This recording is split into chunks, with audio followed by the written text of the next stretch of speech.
I never thought that such a thing could happen, especially to me. So you can imagine my shock when my wife, with whom I have lived for almost 2 decades, sat me down at the table one evening and said, "We need to talk." My heart started pounding, and I braced myself for the worst. Was she unfaithful? Did she want to end our marriage? What went wrong? As I looked at her from across the table, questions swarmed in my head. My hands were shaking as I debated whether to speak or not. Should I speak? I finally asked, trying to keep my voice steady. "What should I talk about?" she replied, taking a sip of wine in an attempt to calm her nerves. "Well, first of all, I just want you to know that I love you," she confessed, barely touching her food. I watched her closely, looking for any hint of what was going to happen next. The tension became unbearable, and I couldn't hold back any longer. "Have you been unfaithful to me, Maggie?" I asked, watching her face twitch and how she looked at me with wide-open eyes. "No, of course not," she replied quickly. "I will never betray you," despite the fact that she put a little emphasis on the word cheating. I felt a sense of relief sweep over me.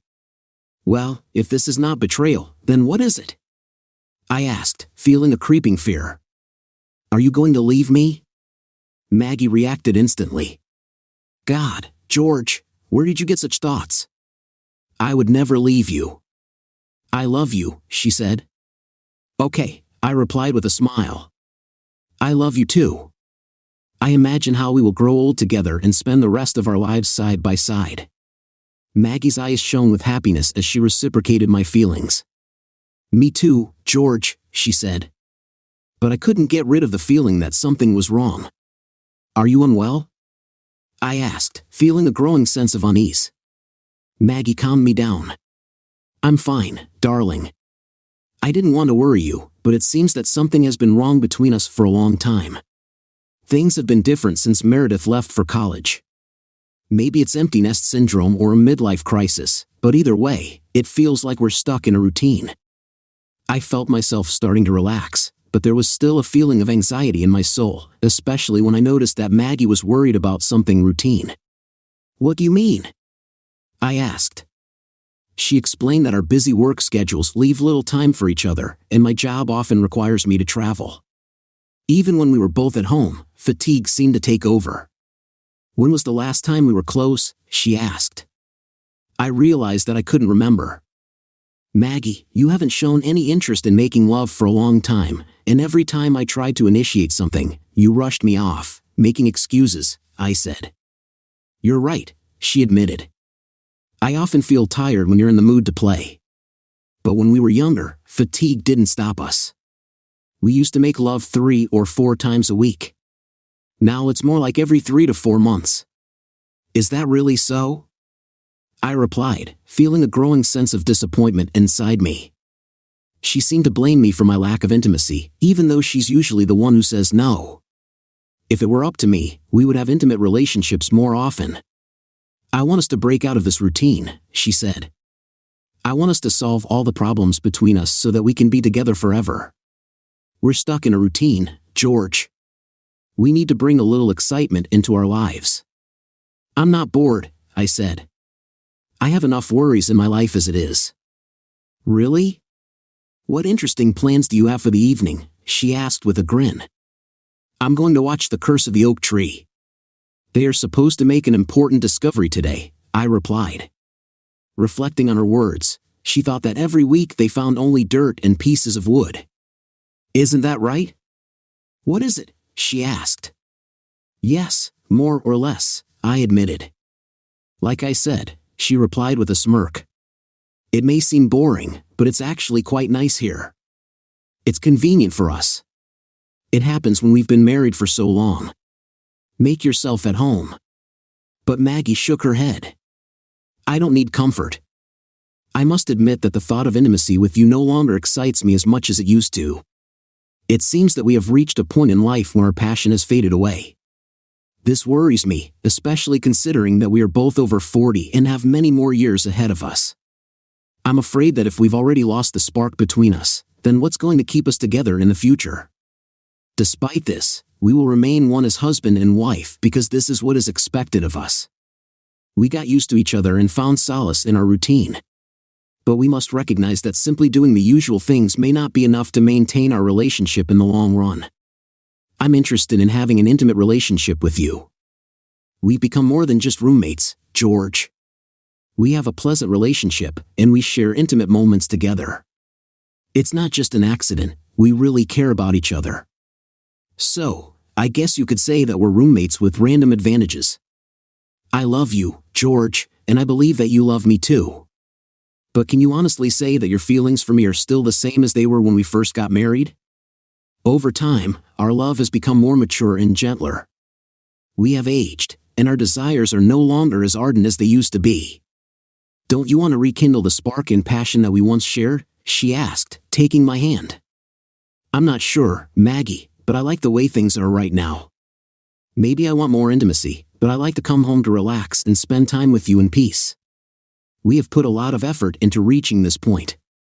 It's like that old hammock in the backyard that's been there for almost 2 decades. Every year, I promised myself that soon I would have the opportunity to relax and read a book in it. But just when I'm finally ready to do it, you mentioned that you want to remove the hammock, I said. Maggie looked at me, considering my words, and then shook her head. I don't understand, but I'm not asking you to sacrifice anything, dear. I think it's time to rekindle the spark in our relationship and bring a revival to our love life before it's too late. My desire for intimacy is still alive and waiting to be awakened. I long to experience the passion and awe that we once shared when our love was new and exciting. Are you saying that our intimacy is not enough? Not at all. I admire and appreciate your skill and attentiveness as a lover. Whenever we are together, you always know how to satisfy me. It's not that we lack an intimate life, but rather that we rarely engage in it, I said, feeling perplexed. I want more, she said. It seems to me that we have lost the intimacy between us. We look more like partners than lovers. I want to feel your love again. I want to feel that love for you again. I crave passion, desire, romance, and yes, I want to make passionate love. I thought you didn't want to engage in intimacy. So do you want it or not? I want to make love. It looks like you're eager to relive your youth. Maybe it's because of hormones.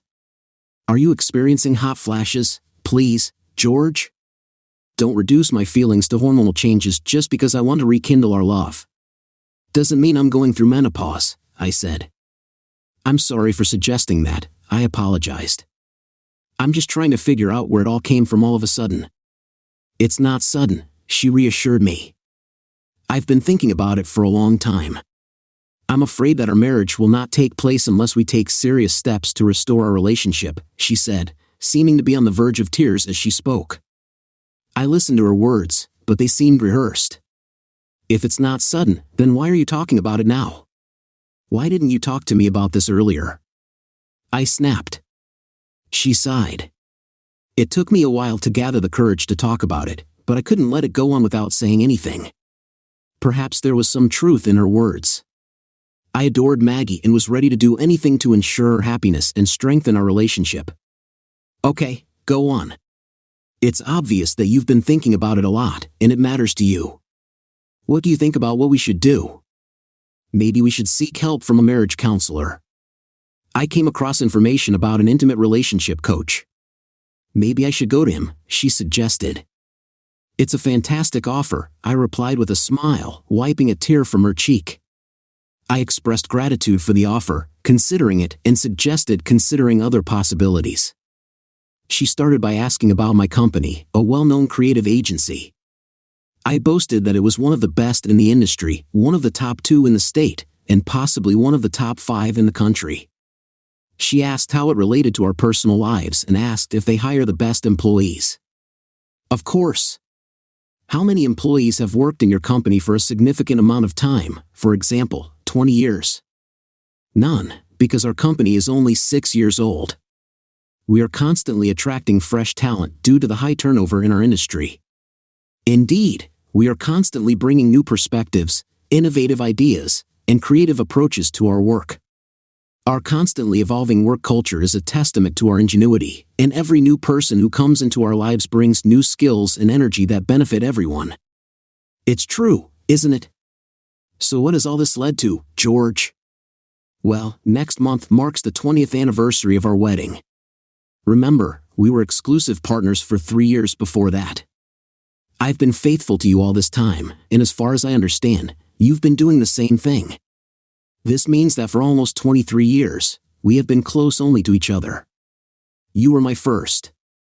After listening to your story, I realized that you had only 2 relationships before me, I said, feeling uneasy about what this meant for our future. My stomach knotted up. Then she asked, would you agree to hire a person in your company who got his skills 23 years ago and never aspired to further education or new ideas? Would you like your employees to do something only occasionally? Do you really think your company will be successful if no one strives to be the best? No, it's not like that at all. It's a completely different situation. It's about personal growth. What are you trying to convey to me? I asked, feeling perplexed. I want to say that 23 years ago, we had exceptional abilities. Our intimate life was fantastic. We often indulged in it. It was exciting and enjoyable.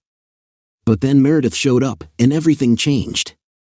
We moved on to parenthood, then to a career, and eventually to the role of soccer moms and basketball coaches. We focused on developing our parenting skills and careers without paying attention to developing relationships. Our routine became stale, the spark faded, and we both got bored. Maggie expressed a desire for change, saying that she no longer craved comfort but wanted excitement and passion. She longed to rekindle the fire between us, to fall in love again. I hesitated, feeling a mixture of excitement and nervousness at the prospect of starting this new chapter in our relationship. Perhaps it was my inner turmoil or the fight or flight reaction. I am determined to show you my unwavering love and passion. Let's have romantic date nights and indulge in whatever activities you wish. I'll cut down on watching TV, and we can find a common hobby together. Let's go on new adventures and travel often. You've always loved traveling, so why not plan outings every month, even if it's just a short stay at a trendy hotel in a new area of the city? Maggie gently took my hand, kissed it, and shook her head in disbelief. George, I appreciate your willingness to do more for me. I understand that you believe that these acts will change something, but in the end, they are carried out by us. We remain unchanged. The novelty will quickly evaporate, and we will feel dissatisfied. Although these ideas are the beginning, they are not solid enough. We don't learn or grow from them. I'm starting to lose track of what you're getting at. What do you suggest we do instead? Shall we go to the resort with open pores? No way, she exclaimed in disgust. I'll never be able to go to a place like this. I cannot accept that people will approach us for casual sexual relations. No, that's not what I'm looking for. Then what do you suggest? I asked, feeling increasingly frustrated. I think we need something else, a fresh start, something new and exciting to rekindle our romance and bring passion back into our intimate lives. At that moment, I was ready to consider anything. It sounds like a great idea, I agree. How do you propose to do this? I think I should start dating other people. Anything but that, I exclaimed, pulling away from my wife and looking at her in disbelief. Say it again, I must have misheard. I said I want to start dating other people. Okay, fine. I think I heard you correctly the first time, I replied. I moved to my seat at the kitchen table, leaning back and then leaning forward to meet my wife's gaze. The look of disbelief on my face must have been obvious when I asked. She seemed stunned by my reaction, insisting, no, not at all. I've been thinking about it a lot. I really believe that this is what we need. I shook my head, remembering the wild ideas she had suggested in the past. Maggie, you've had crazy ideas before, but this is too much, she firmly stated. I don't think it's crazy, George.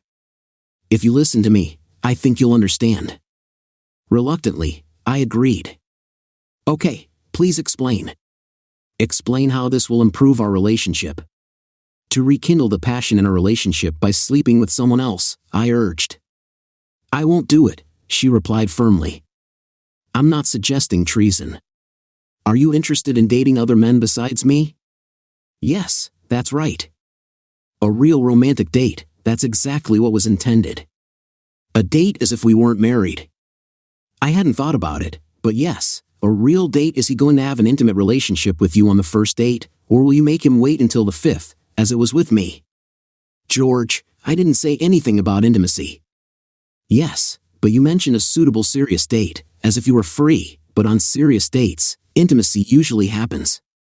So you're saying that intimacy is not something that interests you during dates? Well, no, I'm not saying that. So you're looking for intimacy with someone else? I didn't say that either. I'm interested in exploring dating opportunities and seeing how relationships develop. It's not just about dating someone but also about establishing a deeper connection and possibly entering into an intimate relationship with them. George, you seem to be focused on what you want to hear. Maggie, are you ready to have sexual relations with your lovers? After some hesitation, Maggie admitted that this question could not be answered with a simple yes or no, but most likely, she would be open to it. Then it's betrayal. No, that's not right. How can you not see that it's not fair? You meet a man, go on a romantic date with him, and have intimate relations with him. This is betrayal. I was furious. My self-control was rapidly losing. Things could have turned out for the worse if I hadn't been careful. Maggie tried to control herself and stay calm. It annoyed her when I lost my temper. It was like she was trying to prove that she was more civilized than me. It won't be a betrayal, she reasoned, because you will give me your consent and approval, and you will know everything about who I was with and what I was doing. We can discuss all the details when I get home. Oh my God, I exclaimed, emphasizing every word. Not only do you want to betray me, but you also want to completely humiliate me. What makes you think that I would agree to you dating or getting intimate with someone else? What made you lose touch with reality? Do you really believe that I will agree to this? George, please stay calm so that we can talk. No need to raise your voice or use profanity, please. I looked at her. Did you really expect me to agree? I understand that it may be difficult for you to come to terms with this, but you care about me and think sensibly. You're smart. I believed and still believe that eventually you will calm down and understand the reason for this situation. I agree to be by your side and support you. Do you want me to support you when you're with other men? George, it's not about intimate relationships with other men. If that was all I wanted, I could have done it with a lot of men for years. Your brother, your best friends, and even your boss tried to harass me. But I never gave up. I would never betray you like that. But you're offering to do it now. No, dear, she insisted. This is not a joke. It's not just for me, it's for both of us. It will bring us joy, excitement, and new experiences. Our intimacy will be reborn. I'll feel alive again, and you will feel it too and become a part of it. Are we together? What are you asking me to do, go on dates with you? Well, not really. You will stay at home and look forward to my return from a romantic walk, eager to learn all the juicy details. Are you hoping for intimacy after that? She blushed at the thought, wondering at her own desires. I couldn't understand it, but she was persistent. For her, it was the ultimate expression of love. I replied coldly, stating that this would never happen, no matter what she suggested. Skipping this part, saying it wouldn't ruin our marriage, but she made it clear that it wasn't just that. Despite her assurances, I couldn't ignore the fact that she was planning to have an intimate relationship with another man. She claimed that it would not be love, but just physical intimacy. I tried to understand her reasoning, wondering what it all meant. She explained that it was a purely physical connection without emotional attachment. Digesting her words, I tried to figure out how to seek sexual satisfaction outside of our marriage. I couldn't help but wonder why she needed it. Why do you want to have an intimate relationship with someone else? She didn't have a quick answer. Perhaps she wanted to experience something new. Does this mean that I'm not satisfying your intimate needs? Are you looking for someone better than me? Wait, no, Maggie exclaimed. That's not the point at all. I enjoy our closeness together. You satisfy me, and I'm not looking for anyone else. I carefully explained that if this statement were accurate, then she would not need to look for another person. The only reason she would want intimacy with someone else, if it's purely physical intimacy, is to seek improvement, to find someone who surpasses what she has now. She disagreed with my statement without providing any evidence to support her statement. I objected. Consider this scenario. If you love sushi and come across the best sushi restaurant in the world located right next door, why check out 20 sushi bars in the city if the best ones are already here? She thought for a moment before replying that she might want to try something else. But why settle for something less than the best if you already know where to find it? I asked rhetorically, adding that she wouldn't look for other options if she didn't believe they could surpass what she already has. She expressed confusion. Her expression turned a little sour as she tried to figure out why another place might be preferable to the one she adores now. I don't understand, she said. If it's only about the bed, why look for it elsewhere? If our intimate life is full and I satisfy you, why not do it with me? We almost never make love, so if you want more, we can do it. But you prefer to look for it with someone else, which could potentially be an improvement or maybe not. It seems like you're looking for something more than just physical intimacy with me. Do you think someone else can satisfy you better? I'm not sure, she replied uncertainly. You're sending me mixed signals. But that's not the case, so it's just about the bed, right? Yeah, how many times do I have to say that? Yes, it's just related to engaging in physical intimacy.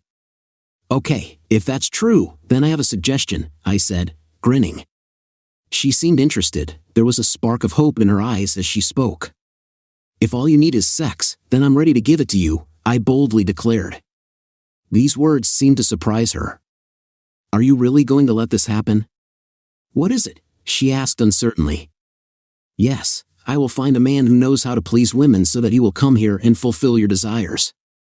I will make sure that he has everything in order with his health, and you will be able to engage in intimacy without protection. After all, it's just a simple physical act. She looked at me in disbelief. Are you crazy? What is it? She asked, perplexed about my offer. But for me, it was a simple solution to her problem. I objected, saying that a person's identity shouldn't matter if it's just a physical encounter. In fact, it seems that it is better to be with a stranger since there is no chance of developing emotional attachment. This ensures that the interaction remains purely physical. You accuse me of self-interest, but I can't just engage in intimacy with a stranger. I have to feel some kind of connection with him. I am not just an object for satisfaction. I nodded in agreement. This suggests that it's not just about physical intimacy. You don't just want to engage in physical intimacy, you crave connection. You crave an intimate relationship with a specific person because there is some chemistry between you. Her cheeks turned red again, and she couldn't say anything. In the end, she muttered, okay, maybe there's some truth in that, but it doesn't matter. I couldn't help but laugh. What? How does it not matter? Who doesn't care for me? For him? We both understand that this is more than just a physical act. He knows that I care about you, and he's not looking for a casual fling. Do you really think it doesn't matter to you? I understand. Then why get involved in it if it's not essential? Maggie, your words are meaningless. Why participate in something if you think it doesn't matter? If it really didn't matter, then you wouldn't want to do it. You're drawn to it because it really matters. She buried her face in her hands and moaned, it doesn't matter to you, but it means everything to me. You understand that intimacy is the highest form of intimacy. When we got married, we made a commitment to share only this level of intimacy with each other. But now, you want to give up that promise to explore intimacy with someone else. You are looking for a deeper connection with someone other than me because you are not satisfied with our intimacy and intimate life. That's not the point, she insisted. Are you planning to have physical intimacy with him just to make sure he's not as good as me? I asked. She just stared back at me. No, that's not the point, I replied. You wouldn't be doing this if you didn't believe it could surpass what we have. You're drawn to it because you suspect it could be much better. You've already imagined all the possibilities. I do not know, she screamed. I've never considered it from that point of view. You have completely discouraged me. What happens when you return home after experiencing the best intimacy with someone else? She started to say but then stopped. It never crossed my mind. What do you mean? I mean, how can you expect your feelings for me to stay the same after an amazing experience in bed with someone else? You say you're doing this to diversify our intimate life, but if he surpasses me, you might not want to be intimate with me anymore. Instead, you might want him. You might even miss him. It's even more painful to realize that you want him when you're with me. How can we move on? We just have to keep living as before. But how can I keep doing this, Maggie? What do you mean? How can I go on knowing that I can't satisfy you enough to keep you with me? How can I kiss you knowing that you like another man's kiss better than mine? How can I touch you knowing that his touch means more to you than mine? How can I get intimate with you again knowing that you have strong feelings for another? She stared at me in silence. How can we share this connection if I constantly know that your thoughts are occupied with him? If your desire for him exceeds mine, how can I satisfy you? I didn't become your partner to be second-rate. She shook her head. But it won't be like that. If that's true, then why do you want this? Because you believe it will be incredible? The intimacy we shared is unlike anything before, but now you don't even want to think about it. She was silent while I was talking, and I realized the futility of my words. The worst thing is that I can't come out of this situation victorious. I appreciate you highly and am charmed by your beauty. All I've ever wanted to do is share this special bond with you. I believe that our closeness was second to none and that we were right for each other. But you rejected us, regardless of our compatibility. You imagine a better experience with someone else, the appeal of novelty, the thrill of forbidden pleasure, and the element of risk. All this strengthens your desire. Even if I had provided you with the same level of satisfaction, you would still be drawn to the idea of being with him, regardless of his abilities. You can still perceive him as excellent. I remain unable to compete with him as he comes out victorious in any scenario. Her eyes were fixed on me, and she was speechless. I felt a surge of anger inside me. Who put all this ridiculous talk into her head? George, please, she begged. I snapped. Maggie, leave me alone, she persisted. George, I'm serious. It's not the way you think it is. I refuse. I will never let you date anyone. I'm not going to sit at home and wait for you to have fun with someone else. If I let someone have sex with you, and that would make me a cuckold. You are no longer the woman I married 20 years ago. You've become a different, unpredictable person who has just left her marriage. My words shocked her to the core because I had never spoken so harshly to her before. George, you're overreacting, she said, and tears streamed down her cheeks. Keeping calm, I replied, no, that's not true. You always react too weakly. Leave my house. I don't want to see you here anymore. Our relationship will not last. We will not live together until the 20th anniversary of our marriage. It's over now. The fact that you are suggesting such stupidity suggests that you have already betrayed your mind and heart, if not your body. Then hit the road, leave immediately. I'm not leaving, she said firmly. This is absurd. This is my home. I am your spouse. We live here. You can't dictate where I go. Let's calm down and talk about this in an adult way. Good, please stay here, she begged, as I took my keys and wallet from the counter and made my way through the kitchen to the garage. Where are you going? What is it? She asked, her voice full of despair and tears streaming down her face. Anywhere but here, I replied, determined to leave. Please, George, talk to me. We can handle this together, she urged, desperation in her eyes. I paused and turned to face her. I'll give you one last chance to stop me. If you promise never to bring this up again, not to date another man, not to share a bed with anyone but me, and to remain faithful and devoted to me as we swore on our wedding day. If you can't promise me that, then I have to leave, I said firmly, waiting for her answer. She stared at me, her face a mixture of anger and inner turmoil. George, please. I believe this can help us, she pleaded, her voice breaking. But I shook my head and turned to open the garage door as I started to leave. Maggie screamed at me to wait, begging me to stay. Please, I'm begging you. I promise, I swear it, I won't think about it anymore. Just please, don't leave, I turned away again. There was something else I needed to decide. I do not know who influenced you and put this lie into your head, but I will find out. If I find out that you dated him or had an intimate relationship with him, I will end our marriage. This is unequivocal, George. We don't have a relationship. We didn't do anything, but we exist. Go and have fun with your boyfriend. You've probably already done it. And I swear, if you want to save what's left of our marriage, you don't have to lie to me. No more tricks, no more lies, no more betrayal. Not at all, George, I promise we were just discussing it. You were talking to another man about having an intimate relationship with him. Therefore, this whole discussion, this ambush, all this proves my point. Your request was not only about sex activities, which have no meaning for me.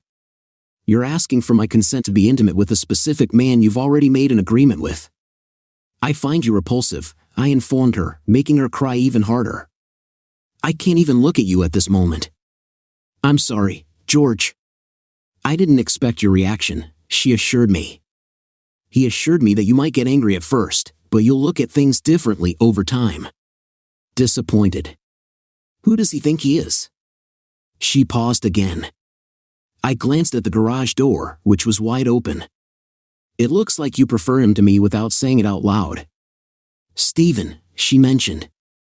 Stephen Archer, the consultant you've been working with for the last couple of months. Is this the guy you introduced to me at Hallahan dinner? She confirmed, yes, that's him. We worked closely together and started having conversations. Feeling depressed, I decided to close the door, return to the table, and took a seat opposite Maggie. I want to know everything, I demanded. That's it, she replied. Yes, I want to hear every detail of what happened, everything you said, everything you did, and everything you know about this jerk. She nodded. May I sit down? What is it? She asked. This is still your home, I assure her. She nodded again, sat down, and began to talk about the events that led us to this moment. Over the next 2 hours, I listened intently as my wife talked about Stephen Archer and his manipulative ways, as well as the fact that their affair had been going on for several months.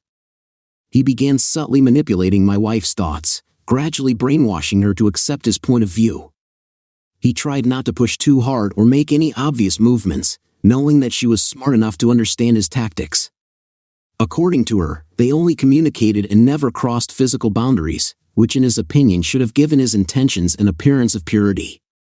He planned to wait for my consent before taking any steps. When she finished telling her story, I realized that my marriage was probably over. Even if she broke off her relationship with Stephen, I knew Stephen had to take responsibility for his actions. I needed a plan to solve both problems, but I was at a loss what to do. I needed time to figure it out. Are you still mad at me? Maggie asked. I do not know how to feel, Maggie, I replied. It's hard to put into words. I am deeply hurt and outraged that you don't care about our marriage. Without even considering Stephen's proposal, if you wanted to improve our intimate life, this is not the way out. There are countless other options that we could consider before resorting to this. It pains me to see you succumb to the manipulations of a man like Stephen. Maggie looked depressed, and I couldn't help but sympathize with the situation she was in. Part of me wants to believe in your innocence and continue our relationship. I'd like that, Maggie said with a smile. Maybe we can just forget about it and move on with our lives. I shook my head, unable to lie. No, we can't. There's a part of me that still wants to leave and never look back. It will take time and effort on your part to forget about your betrayal. Maggie nodded and then hesitantly asked, Is there anything in this situation that amuses or attracts you? Oh my God, Maggie, I exclaimed in disbelief.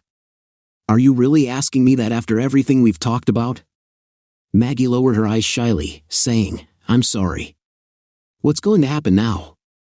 I sighed. To be honest, I do not know. I need time to think about what I want to do next. The fact that you're even thinking about it says a lot, Maggie begged. Please tell me you don't want a divorce. I hesitated. I do not know what I want, I replied. In the end, the decision is yours. If I find out that you cheated on me, I will end our marriage. If you can't give Stephen the information he needs, I'll also end our marriage. He will inevitably ask about it. How should I answer him? It is very important that you are ready for this conversation. Do you communicate with him outside of work by phone, SMS, or via the internet? She clarified, no, not really.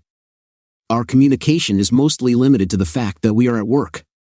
Stephen had a strict rule not to communicate outside the office. But I knew that tomorrow he would bring up this topic first. I didn't know what to say. Should I tell him to forget about it and move on? Definitely, I replied, thinking about revenge on the man who tried to seduce my wife. Is he married? I asked. Maggie nodded silently. Yes, she whispered. Their second child was born a few months ago. Oh my God, Maggie, I exclaimed. He just had a baby, and you're already thinking about being with him? What about his wife and their family? Have you even thought about them? Maggie said that he claimed that his wife didn't mind his affairs because they had an open marriage. I was shocked. And you believed him? She blushed as she realized her mistake. Yes, she admitted.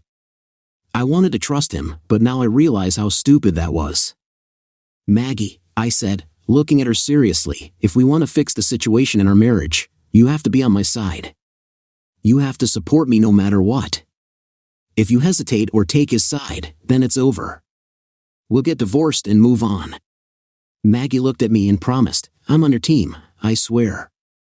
My wife and daughter are my top priorities. I asked my wife to wait, and I took my laptop and sat down next to her. Have you seen his social media page? I asked. Yes, but he's not very active on social media, she replied.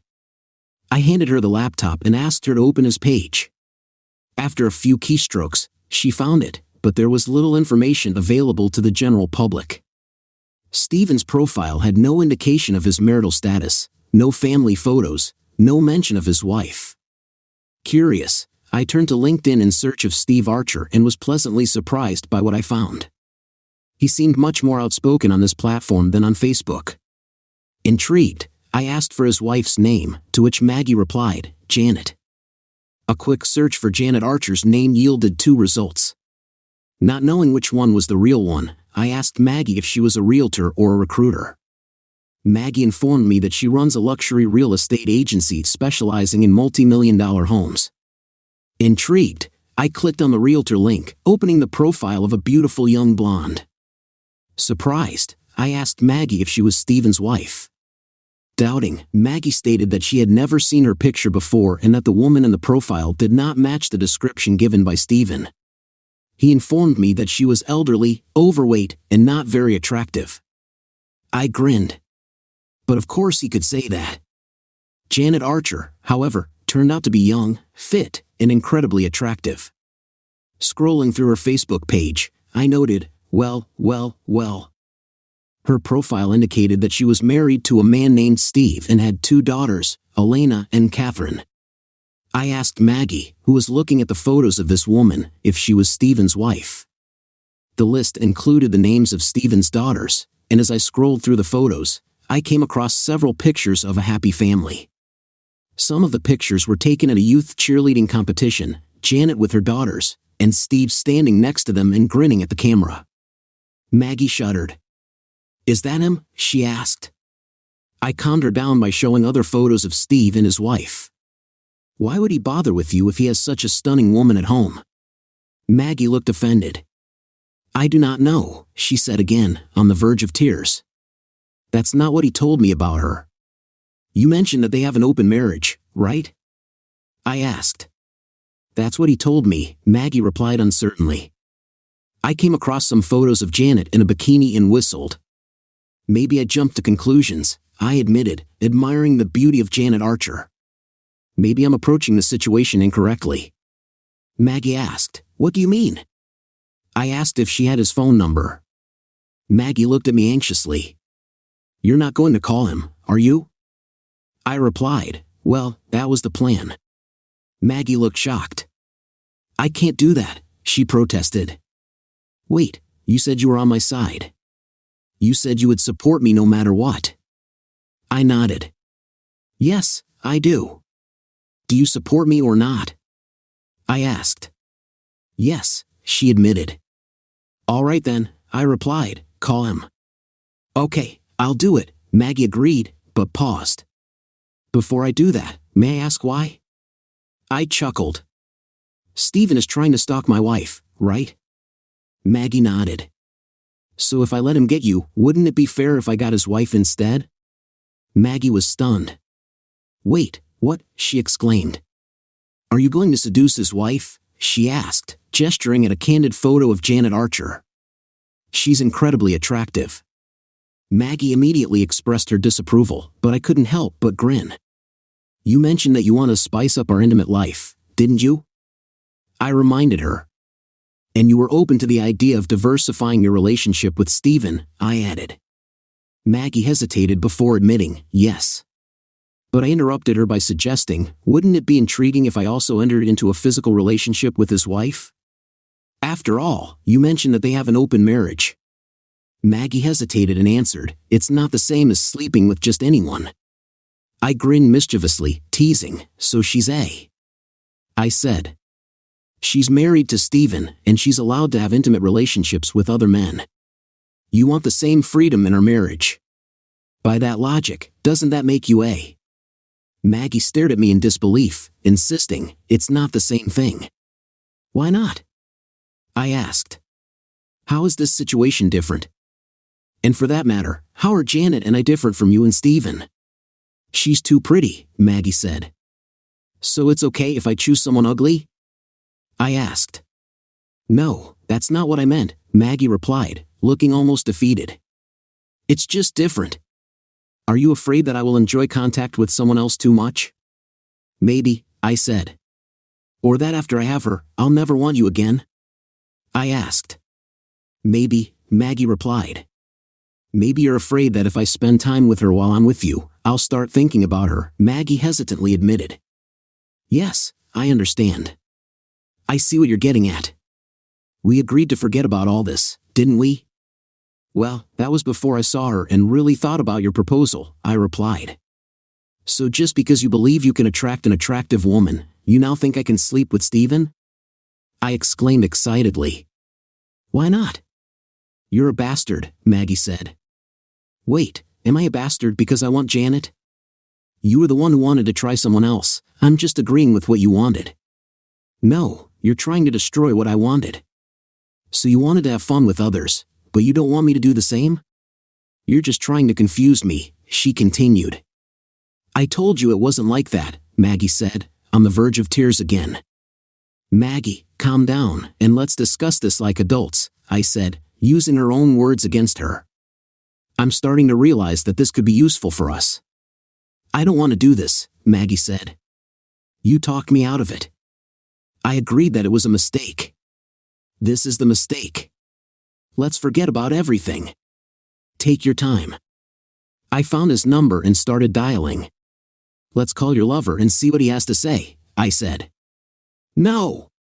Maggie screamed. Hang up the phone. Don't call him. I asked my wife to shut up and assured her that the phone was already ringing. I turned on the speakerphone so Maggie could hear the conversation too. Maggie, I specifically asked you not to call me at home, he said, clearly and slowly addressing the voice on the other end. After a long pause, there was a click, and the line ended. In disbelief, I told my wife that we had been disconnected. When I reached for the phone to dial the number again, she stopped me, urging me to change my mind. Please don't do this, she insisted, putting the phone away. You may regret it later. When the call was answered again, I introduced myself as Maggie's husband and asked if Stephen Archer was on the line. Alerted, Stephen replied by asking what I needed, sensing his apprehension. I hesitated before asking the question. Is this the wrong time? He repeated, his anger mounting. Listen, I began. Maggie mentioned that you asked her out.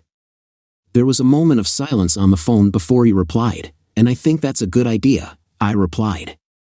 Maggie tried to intervene, but I silenced her and continued, of course, if there are some basic rules and mutual agreements, parameters, and arrangements, I admitted that I felt embarrassed. I want to make sure everything is open if you're going to have fun with my wife, I said. Stephen hesitated. It didn't sound very confident. We don't want to ruin a marriage with lies and deception, I added. I love Maggie, and I don't want to lose her, so I agreed on the condition that we all communicate openly and know what's going on. Do you think this is normal? Stephen replied, yes, of course. Maggie stared at me open-mouthed and shook her head, saying she didn't want to continue.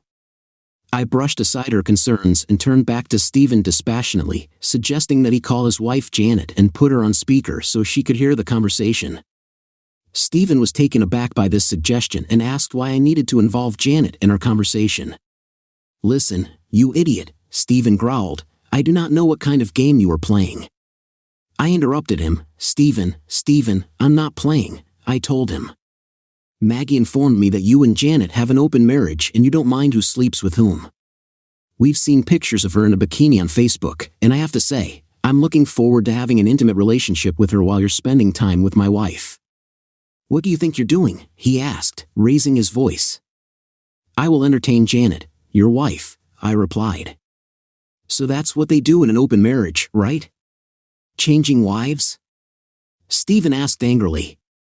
Don't involve my wife in this, you idiot, Stephen snapped. Stephen, my boy, I said calmly, it's too late. You've spent the last few months seducing my wife. Wasn't Janet pregnant with Selena most of that time? Congratulations on the new baby. I'm sure Janet has already recovered and is ready to accept my offer, Stephen screamed. I told you not to involve Janet in this, I said. Wait, are you saying that she doesn't know that you want to get intimate with Maggie? Don't you have an open marriage? I looked at Maggie, who covered her face with her hands and began to cry. A woman's voice could be heard in the background, asking what was going on. Stephen waved him off, saying that everything was fine and told his wife to prepare the girls for departure. I started saying, today is an important day. Catherine has a cheerleading tournament this afternoon. How do you know that? What is it? He asked. It's amazing what you can find out on Facebook. Look, I laughed. I have a suggestion, I said, waiting for his answer. After a few minutes of thought, he asked, and what do you suggest? Why don't Maggie and I join you and Janet at the tournament? I suggested. So we can tell her about everything she missed. Once we're done, we can go to the bar, have a drink, chat, and then come back here and have fun all night. You and Maggie can even use the master bedroom. Stephen's voice was full of anger as he spoke into the phone, and then he answered in a strained whisper, Hey, stay away from my wife and kids. If I find you near them, I won't hesitate to take action. I reminded him, Stephen, let's not strain ourselves so much. You agreed to it yourself. I need you to keep your distance from my wife. If I find out that you were with her, I'll go to Janet and tell her about your actions. Do you understand? He answered briefly, Got it, your call. But you have to find a way to avoid her. I told him, Maggie will be away for the next 2 weeks, but when she returns, you will need to find a new job. As a consultant, you will be able to explain to your superiors that a professional boundary has been crossed for the sake of the company. You need to transfer to another office. I promise that you will be transferred before she returns. What happens if I refuse? He asked, looking at my wife. I ordered Maggie to call Janet and let her know about the situation. She looked at me in disbelief. I was bluffing because I didn't actually have Janet's contact information, but Stephen didn't know about it. I signaled Maggie to agree. All right, dear, she said, with tears in her eyes. Wait, Stephen shouted. I agreed to talk to them about it tomorrow morning, okay? I replied, You're not as stupid as Maggie claimed. Finally, I informed Stephen that Maggie was listening in and asked him to apologize to my wife. Stephen looked indignant, but after taking a deep breath, he said briefly, I'm sorry, Maggie. Before she could respond, I warned him not to contact my wife again. Then I advised him to prepare for the cheerleading tournament with his family. Good luck, I concluded before ending the conversation. Maggie dropped the phone on the counter and turned to face me, her eyes full of remorse. I'm really sorry, she began. I raised my hand to silence her. Tomorrow, you have to call your boss and explain that you have family emergencies and need a 2-week vacation, I admonished her. She lowered her eyes and nodded in understanding. From that day on, Maggie's life changed dramatically. Now I treated her very differently. Her opinion was no longer taken into account in our family. No, I didn't divorce her, but I made her suffer by telling her that I go on dates with other women. Of course, I don't do that. I'll just come up with interesting stories about how I had a great time with a charming woman. I'm not sure how long I'm going to keep this up, probably until I completely forgive my stupid wife. Story 2. I planned to arrive at the lawyer's office early, but to my surprise, when the lawyer and I were escorted to the conference room, Dave and his lawyer were already there. The sight of him interacting with a stunning woman caused me the usual pang of jealousy. This feeling stemmed from my deep-rooted belief that I was inferior to him in some ways. Dave was an impressive catch for any woman. At 48, he looked even more handsome than at 20, tall, muscular, with a successful business of his own and the position of head of the local chamber of commerce.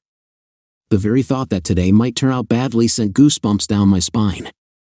I knew that I would never be able to feel the comfort of my husband's strong embrace again. Dave barely noticed my presence when I followed the lawyer into the room.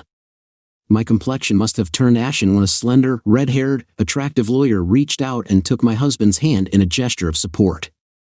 Let's resolve this issue so that I can end our business relationship and focus on something more attractive. For example, that noticeable bulge in your trousers, the redhead purred. I knew perfectly well that if this moment came, she would feel great pleasure. My husband was especially skilled in this area and knew how to satisfy her. Dave gave her his usual friendly smile, but his expression towards me was unreadable. I wanted to apologize to him and promised that I would atone for my guilt for the rest of our lives. I sat there and hoped with all my heart that he would finally forgive me for the one serious mistake I had made in 28 years of our marriage. Despite Dave's persistent refusal to talk to me, I came to this meeting disappointed and not knowing what to do next. My lawyer, deep in conversation with the red-haired woman, left me alone with my thoughts when I took a seat, taking a folder out of my bulky bag. I carefully laid out the 2-page script I had been working on for several hours. Looking up, I saw Dave's faint smile, and in his eyes flashed the realization that he had known me for 30 years. He knew that I planned all significant events carefully. Sitting down at his desk, he took out his laptop and connected compact speakers to it. Putting a piece of paper next to him, he put his hands on the table and looked at me with a discouragingly polite expression on his face, devoid of any emotions, no anger, no hatred, no sadness, just a blank stare. For 3 days, I carefully prepared for this meeting, memorizing my script to the smallest detail. Based on David Brown's deep understanding, I chose the words in a way that struck a chord with him. Today, when we are all gathered here, the purpose of our meeting is clear. Mrs. Julianne Brown offered a deal. She would sign a divorce petition if David Brown would agree to just listen to her for an hour. If everyone agrees, I suggest starting the timer right now, the redhead said with a click, setting in motion a small kitchen timer on the table. The ticking of the clock filled the room, emphasizing the absence of noise. I was upset that Dave refused to meet with me alone, preferring the presence of lawyers. I knew that over the next 45 minutes, I would have to open up and share my feelings, hoping to eventually get Dave to acknowledge his role in the situation. It was awkward to be in such a vulnerable position together, especially in front of strangers, but I tried to drive away negative thoughts and focus on the task at hand. I had no choice but to act. I looked down at the pile of unnecessary notes scattered on the table and nervously crossed my fingers. My friend Sonia once used a similar tactic to convince her husband not to kick her out of the house after he caught her cheating. Their ego is damaged, she explained. Start with the repairs. Taking a deep breath, I cleared my throat and began. Thanks for meeting me today, Dave. First of all, I want to admit that I was wrong, and this is not due to any shortcomings on your part. I realized that in the end, I was the one who was self-centered and selfish. After several days of deep thought, I finally came to this realization. Knowing that Dave would appreciate my honesty, it was very important for me to take full responsibility and show that I recognize my shortcomings. Before delicately removing any doubts that he might have, I was sure Dave really wanted to forgive me, but he needed a reason for that. My whole speech was structured to give him that reason. If only the children were around, I thought, playing the "Oh Dave, you can't break up a family" card. Watching his reaction, I was amazed at how stoically he behaved in the quiet room. Dave didn't even look me in the eye. Instead, he just picked up a pen and crossed out the first sentence in his notes. I was left completely perplexed by his reaction. Starting with the first words, I immediately confirmed his expectations. This shook my confidence as I realized that I had underestimated his perception of me. In my arrogance, I didn't take into account that he had spent the same amount of time watching me over the past 30 years.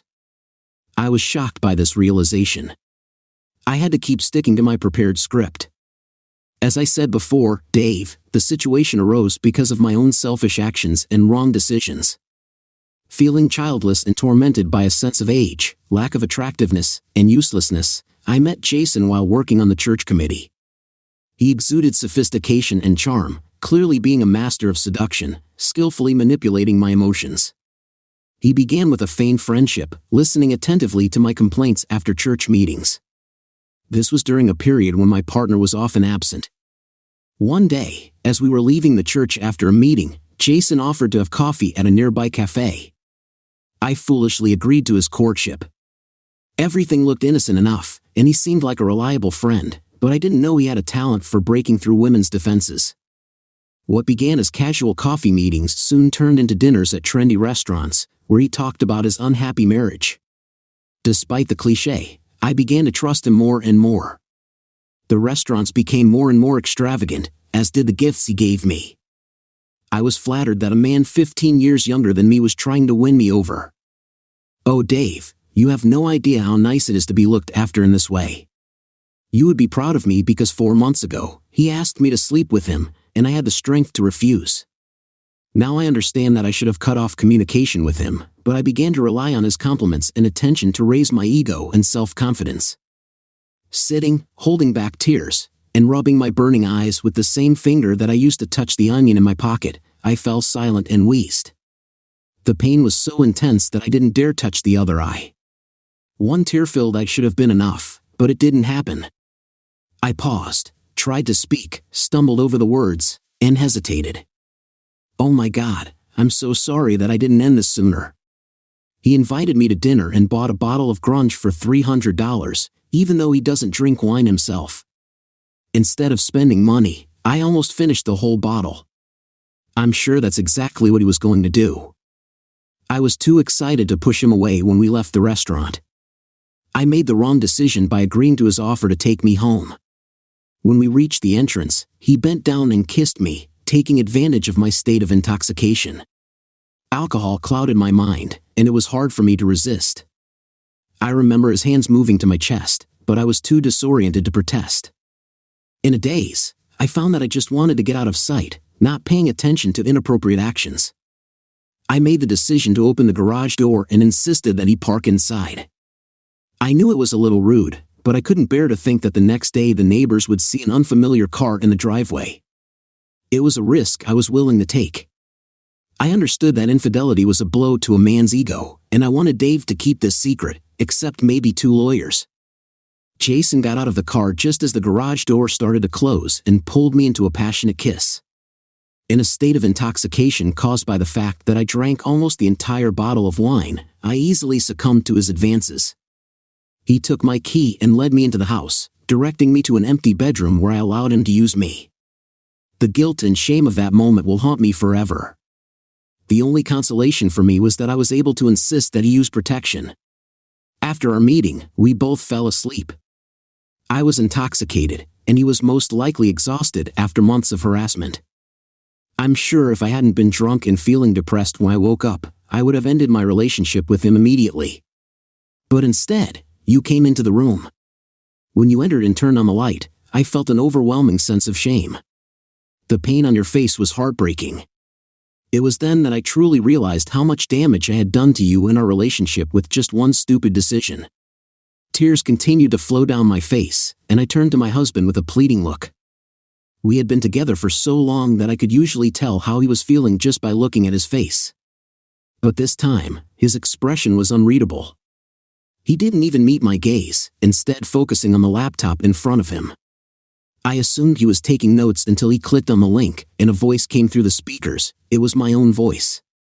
"You smell like beer," I said in the recording, "and you, with your stinky grape breath. What's your excuse?" Dave replied, I've only had one glass of white wine," I muttered. The sound abruptly stopped, leaving the room in deafening silence. The roar in my head was all I could focus on, drowning out all other sounds. I was ashamed when Dave caught me with Jason that night and started violently attacking him, but it was nothing compared to the fact that I had just been caught in a big lie. It completely knocked me out of my rut. I was so sure that my plan would succeed. I looked around the room. Dave's lawyer was grinning slightly, mine looked a little ashamed. Dave just stared at me, waiting for an answer with his usual blank expression. It's amazing that I didn't immediately understand the meaning of all this. What the hell is going on? That evening, Dave had an audio recording of my meeting with Jason. In my excited state, I did not ask myself about the purpose of his dictaphone. Why did he take it with him if he didn't think he'd need to record our conversation? While we sat in silence, I looked through my cryptic notes and hesitantly delved into the script I had hastily compiled. I clung to Jason's every word, desperately trying to find some kind of understanding. It was a moment of vulnerability, a fleeting connection in a sea of uncertainty. I promise you that it will never happen again. I know I didn't have the strength to resist him, but I made sure to use protection, and I didn't let him use me on our bed, even if he wanted to. I would never have gone that far, no matter how drunk I was. We were in Megan's old room, right? Dave just looked at me with a mixture of sadness and indifference, and I couldn't decide which was more unbearable. He shook his head and turned to the computer. I felt, rather than heard, him tap the icon twice. I shuddered when I saw him lying in front of me, full of desire. It was strong. Another double tap, and Jason's voice rang out in the room, asking when we could make love again, in my unsuspecting husband's bed. It was shocking. Dave clicked the mouse button to finish the video, and then just looked at me silently. Accusations poured in like a river. What was there to say? Everything I had said was now being questioned. It wasn't Dave who debunked my words, but my own reckless actions, a drunken oversight, my betrayal in our own home. The truth was revealed in just 30 words. I stood there, stunned and silent. I searched Dave's face for some hint of his thoughts, but his expression remained unreadable. Out of the corner of my eye, I noticed that my lawyer was looking at his watch. Suddenly, the ticking of the timer became deafening, reminding me that the precious 60 minutes I got to fix my broken marriage were rapidly slipping away. The situation was, to put it mildly, not the best. Despite the growing panic, I tried to control myself. I lied to Dave that this was the first time, and I felt guilty. I just didn't want to hurt him any more than I already had.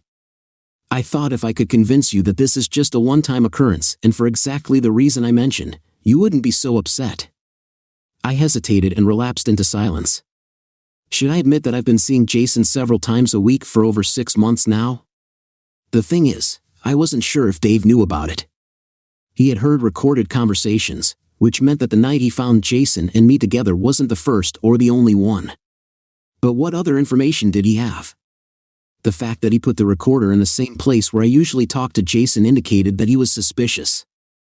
Again, I wasn't sure if he knew, but I knew that another lie could ruin everything, so I decided to be concise and stick to the facts. The truth is, Jason really seduced me, and it took a while. He seems to have a weakness for older women.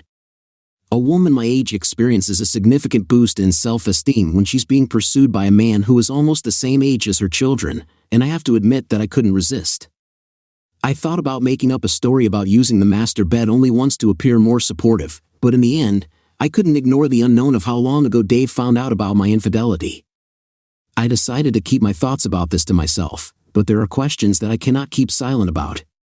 With limited time to solve this terrible situation, I frantically scanned my notes for clues.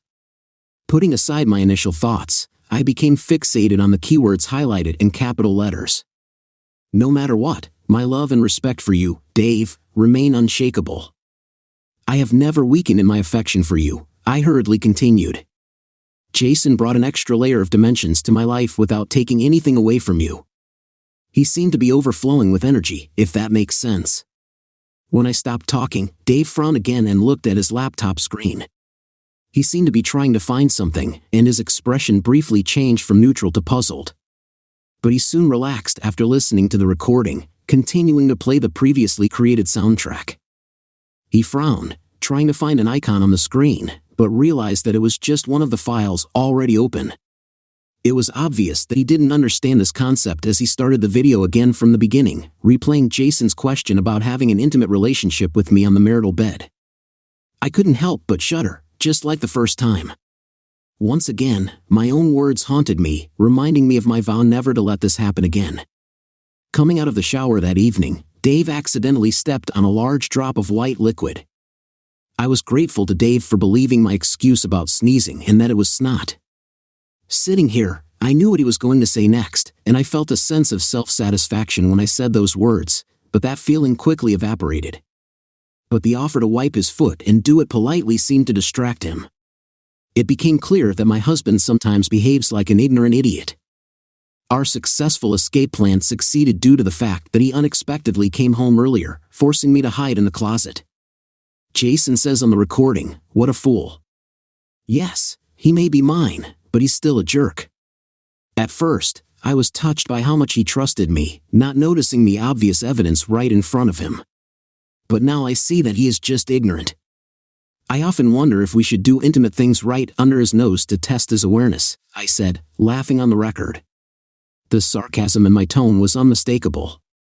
After reading these words and the way they were said, I realized that I was repeating futile efforts in vain. The words I used and the tone in which I uttered them did not even convince me that I love and respect my husband, let alone him. I found myself in a state of confusion again. Before this meeting, I had convinced myself that I loved and respected Dave, but now, after my actions and words, I doubt that this is even possible. The feeling of doubt continued to grow after the last nail was driven in. A tense silence reigned in the room. Dave's gaze turned to me, but I couldn't bring myself to meet his eyes. Instead, I turned my attention to his lawyer. The look of contempt on her face sent a shiver down my spine, and all doubts that Dave held a special place in her heart disappeared. I quickly looked at my lawyer, but I was met with the same expression of contempt. And so I sat, surrounded by condemnation in a room that seemed suffocating to me. My self-confidence may have suffered, but I won't let it lead me astray. I'm going to show you and everyone else that I'm worth more than you give me credit for. So, watch out, because I'm ready to fight for what's rightfully mine, and I know that there is a person who believes in me and is ready to take my side. Together, we will overcome all obstacles and prove to the whole world that I am not a person who can be underestimated. I didn't dare admit it because I became estranged from you, became depressed. When the children left home and I felt abandoned to my fate, you were absent. When I was looking for your support, you couldn't convince me of my worth and beauty. Your absence has left me searching for solace in a difficult moment. When I paused, Dave's attention returned to the screen, his fingers tapping away. Jason's words brought clarity to my mind. It was right after the second round, the terrible night shortly before Dave intervened and ended our relationship. I don't want to upset you, but it's been almost 2 weeks since we were last together. You know I like a little rough game, but seriously, 2 weeks is too long. Can't we find more time for each other? I said in the recording. Stop complaining, it's been 2 weeks for me too, and I have needs too, Jason replied. He had a 3-day trip planned last week which could have given us a great opportunity to sneak off somewhere. Unfortunately, the trip was canceled at the last minute due to an urgent meeting he had to attend. I wish you would leave town more often, my dear, believe me, I said. You'll get what I decide to give you, was the reply, before the conversation broke off again. Reflecting on the situation, I cannot deny the fact that it was my own actions and choices that led to Dave's estrangement from me. I lied to myself that it was his fault, but deep down, I knew it was a lie. By continuing to betray him emotionally, I essentially pushed him away from me. I made a conscious decision to cut him off from me in bed, justifying this by saying that Dave's lovemaking does not match the level of others. I used this as an excuse to distance myself from him, which further reinforced my belief that I was wrong. It became clear to me that I should reject my husband's advances, despite his insistence. I can't blame Dave for pulling away from me, even though it was my own actions that pushed him away. I have to take responsibility for my behavior and work to restore our relationship. Then, he stopped. The realization of what should have been obvious a few months ago hit me like a ton of bricks. Dave abruptly ended our intimate life at the same time that he started working more hours and leaving often. At first, I thought he was also emotionally distancing himself from me. I closed my eyes, completely confused about who was creating distance in our relationship, when suddenly it dawned on me, Dave must have figured it out a long time ago. That's why he decided to hide the recorder in Megan's room. Damn it! My strategy for this meeting was to downplay my mistake, help Dave feel better, swallow his pride, all in the hope of getting back on track and achieving the future I dreamed of. I believed that I was taming a wounded bull. But if my suspicions were correct and he knew about my mistake long before he encountered me, then he was much more cunning than I assumed. Attempts to appeal to his emotions proved futile. I stood there feeling lost and not knowing what to do next. It was always more convenient for me to have a plan, but at the moment, I didn't have one. 2 pages of my notes seemed useless, and time was running out. The sound of the ticking clock only increased my anxiety. Desperately searching for a solution, I flipped through my notes, hoping to find at least some guidance for action. The pounding in my head made it difficult for me to concentrate, and I could barely make out the words on the page. It soon became clear that my notes no longer mattered, as the situation was not developing in their favor. If Dave knew that I was going away for a while, what was his state of mind? He was undoubtedly offended by my departure, but most of all, he was worried about the reasons for my departure. Did I miss his love and affection? Did he seem boring to me and I wanted to try something new? Did I have feelings for Jason? Did I plan to leave with him? I needed to deal with these fears and insecurities.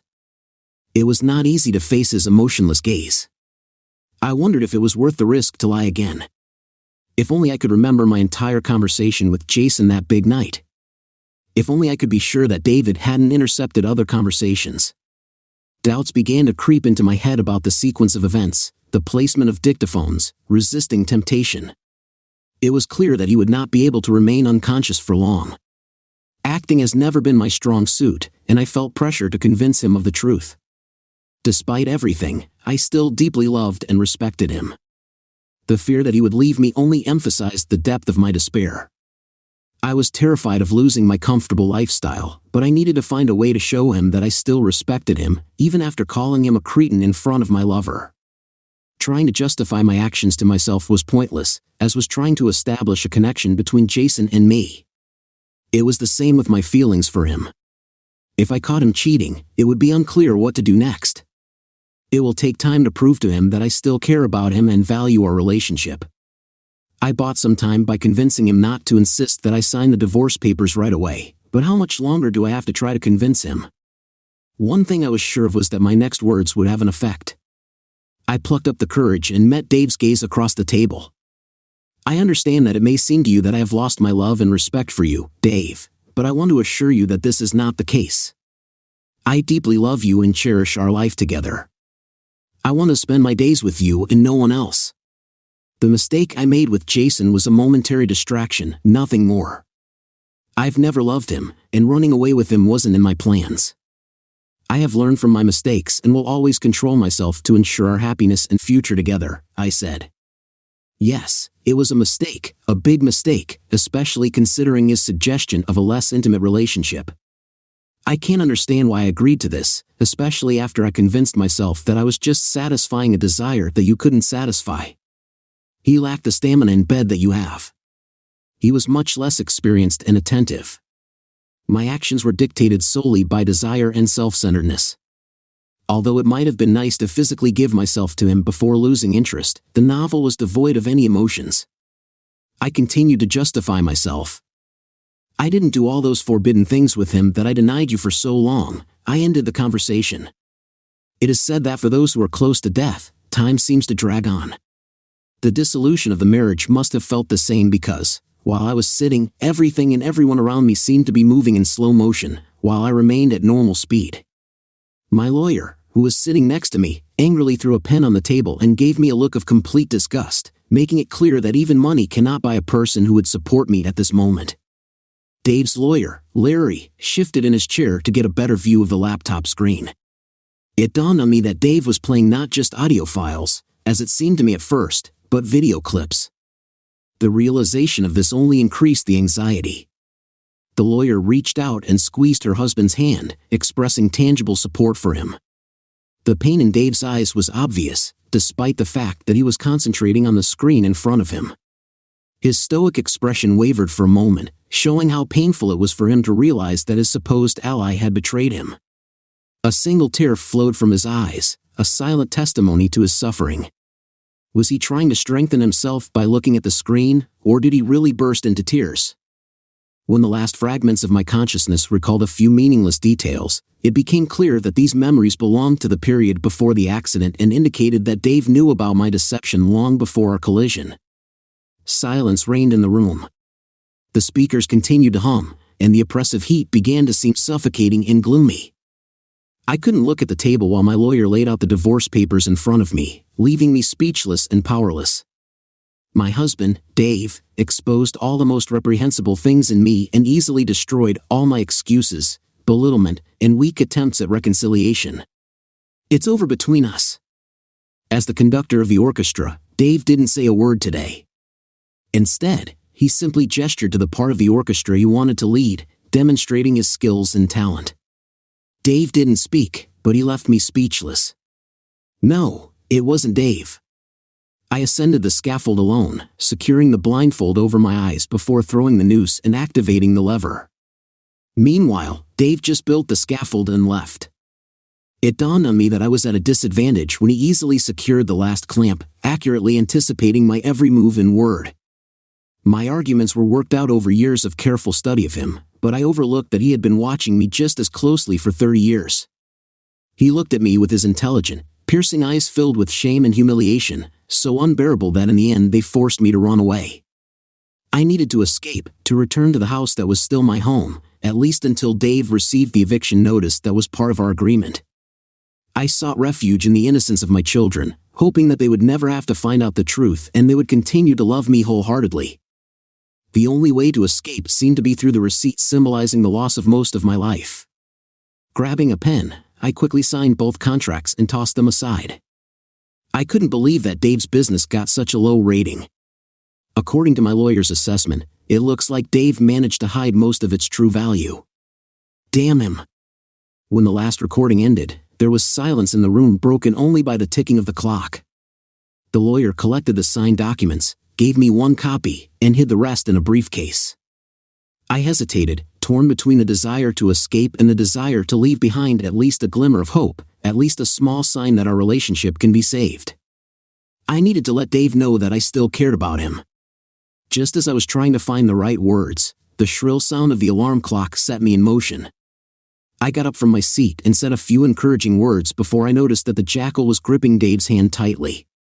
With a heavy heart, I turned and left the room. Don't ruin your life by trying to get revenge on Jason, for which you could go to jail. I will never forgive myself if this happens, I said. Dave's reaction to this was another video, in which fortunately, it was not my voice that sounded, but the voice of another woman in a high-pitched tone. She threatened that Jason would no longer be able to make love if her brothers got to him first. I think Mrs. Jason said that. At first, I thought Jason had gone silent after the beating. Now that I think about it, the fact that he turned out to be divorced and without money seems like a worthy punishment for a fraudster. The guilt of being punished after he slept with me weighed heavily on my conscience, adding to the burden I was already carrying. I couldn't look Dave in the eye when I got up to leave.